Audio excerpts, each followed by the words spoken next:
Eu sou o padre William Baldern e nunca vou esquecer o que aconteceu durante o exorcismo de Roland Doe. Foi no final dos anos 1940, quando recebi um pedido desesperado de ajuda de uma família.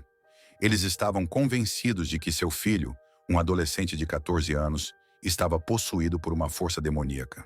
Quando conheci Roland, percebi imediatamente que algo estava muito errado.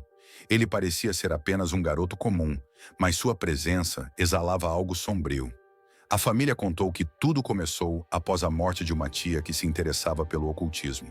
Objetos voavam pela casa, arranhões inexplicáveis apareciam no corpo de Roland, e ele tinha episódios de comportamento violento. Durante o primeiro exorcismo, senti uma força que nunca havia encontrado antes.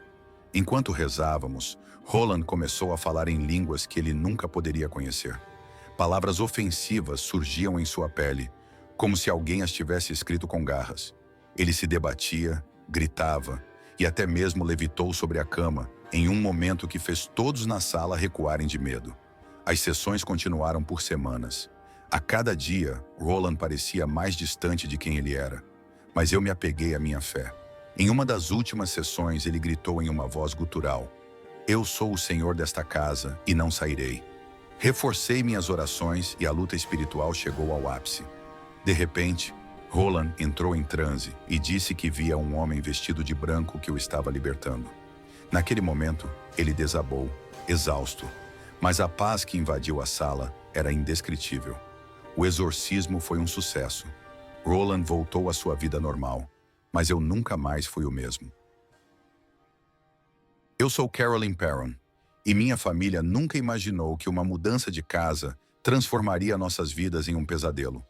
Em 1971, meu marido Roger e eu compramos uma fazenda em Rhode Island para viver com nossas 5 filhas.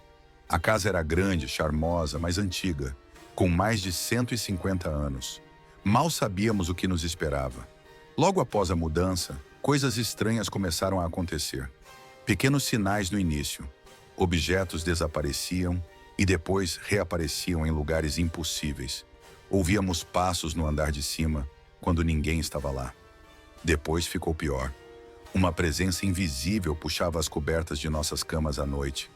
Portas batiam sozinhas e as meninas começaram a falar de amigos que apenas elas podiam ver. A energia mais aterrorizante era de uma mulher que identificamos como Bathsheba. Ela parecia ter um ódio especial por mim. Acredita-se que ela tenha vivido na propriedade no século XIX e sido acusada de bruxaria, embora nunca tenha sido condenada. Às vezes, eu sentia uma força invisível apertar meu pescoço, como se alguém estivesse tentando me estrangular. Bathsheba fazia de tudo para mostrar que eu não era bem-vinda. Uma vez acordei com marcas no meu corpo que pareciam picadas de agulha e senti uma dor excruciante. Eu sabia que aquilo era algo além do natural. Desesperados, chamamos Ed e Lorraine Warren, os famosos investigadores paranormais. Eles vieram até a casa e confirmaram que estávamos lidando com forças muito além do nosso controle.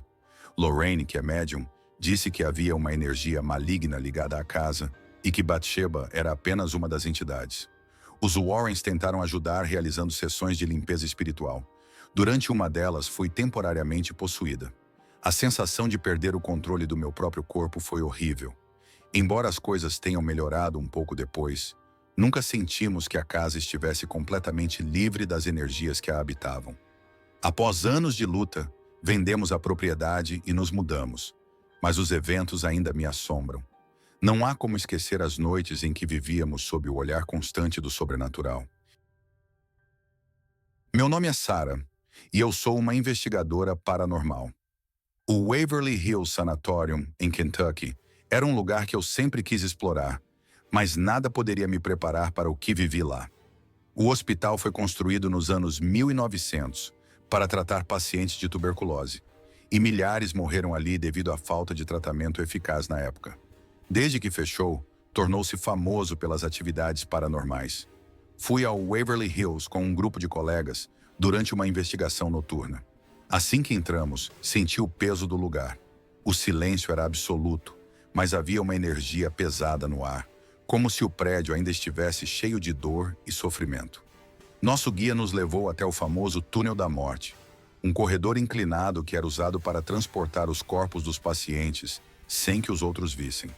Quando começamos a descer, ouvi passos ecoando atrás de mim. Olhei para trás, mas ninguém estava lá. Mesmo assim, o som continuava, como se algo invisível estivesse nos seguindo. No terceiro andar, onde dizem que os fenômenos são mais intensos, vi algo que nunca vou esquecer. Havia uma figura no final do corredor, uma sombra humana que parecia sólida, mas sem rosto. Chamamos por ela, mas em vez de responder, ela simplesmente desapareceu diante dos nossos olhos. Em um ponto, paramos no famoso quarto 502, onde dizem que uma enfermeira se enforcou após descobrir que estava grávida. Enquanto estávamos lá, ouvimos um choro baixo, vindo do nada. O som era tão claro que nos deixou arrepiados. Quando começamos a sair, senti como se algo tocasse meu ombro, mas ninguém estava perto o suficiente para fazer isso. No final da noite, fomos revisar as gravações. Descobrimos vozes captadas nos nossos dispositivos de áudio. Alguém dizendo, ajude-me, e outro sussurro que parecia ser, vá embora. Depois daquela noite, não duvido mais do que acontece em Waverly Hills. Seja o que for, algo permanece lá, como uma lembrança viva dos horrores que aquele lugar testemunhou.